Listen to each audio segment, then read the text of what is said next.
YouTube, what's hap? Epic Athletics back. Kyrie 3 performance reviews here.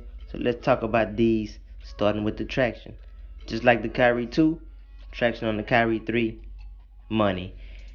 I think what Nike did was take that big traction part in the middle. And once again, I say I think because I'm not sure if this was the designers were thinking.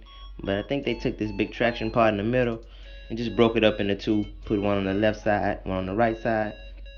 Either way, it's no letdown.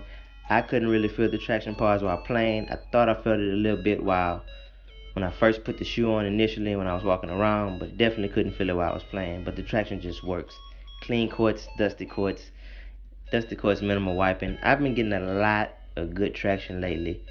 And traction and cushion are the top of the list for me for what I look for in the shoe, and that's just my personal preferences. But if a shoe doesn't have traction, I feel like it's trash. You can't play in it. You can't play when you're sliding. So once again, traction is epic on these. Like I said, no break-in time required. Kyrie needs traction. Kyrie gets traction. Moving along. Follow on midsole, heel zoom. That's it. But here's where the shoe is tricky for me. I just told you cushion was one of the things I look for most in a shoe. This doesn't have much, but for some reason, no matter how many hours I played, I never had pain. No heel pain, no knee pain, no Achilles pain. The joints felt good.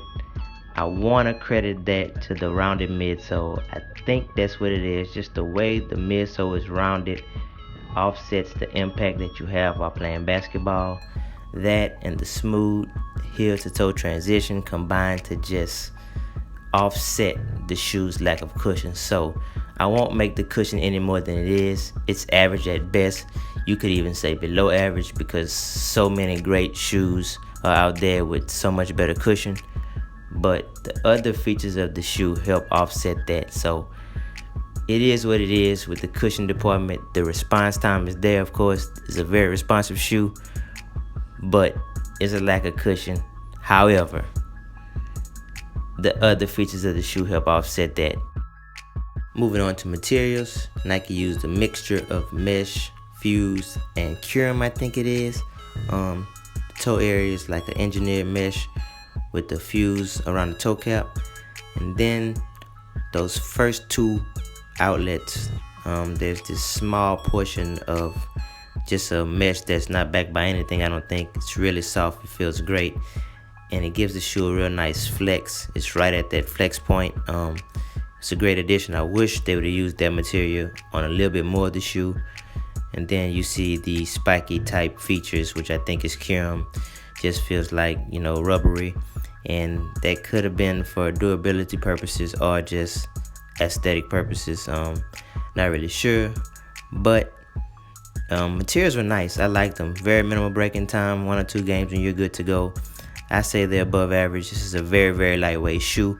As far as the fit goes, I recommend going to whatever size you got in the Kyrie 2. I do think this is overall a true to size shoe. However, I'm slightly wide-footed, so I went up last year and I went up this year. So if you can, of course, try them on. That's always your best bet, but I would say go true to size or whatever size you went with in the Kyrie 2.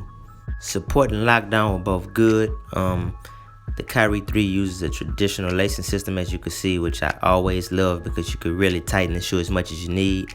I did have heel slippage in the first game or two, but once my foot started to sweat, the heel slippage was gone, and it was nothing that reoccurred every time I put the shoe on. So support, lockdown, of course, they couple with the fit. All of those 3 categories were solid for me. Nothing epic or overwhelming, but definitely what you need. There's no lack of support or lockdown in this shoe. You get it all. This is a guard heavy shoe. My final thoughts on the shoe is this. I liked everything about this shoe aside from the cushion. But like I said, the other features of the shoe, the heel to toe transition, the rounded midsole, offset the lack of cushion. So I truly recommend this shoe, especially if you're a guard, especially if you like traction and court feel. Go pick up the Kyrie 3 for $120. It gets my approval. Like I said, just give it a shot. If you're a bigger player who just gotta have cushion, I understand that this probably is not the shoe for you. If you're a guard, definitely you want to check these out. Epic Athletics, thank you guys for all the support. The channel's been doing good, slowly but surely growing in subscribers and views. I appreciate y'all. I won't stop dropping videos. Hit the thumbs up button. Once again, thanks.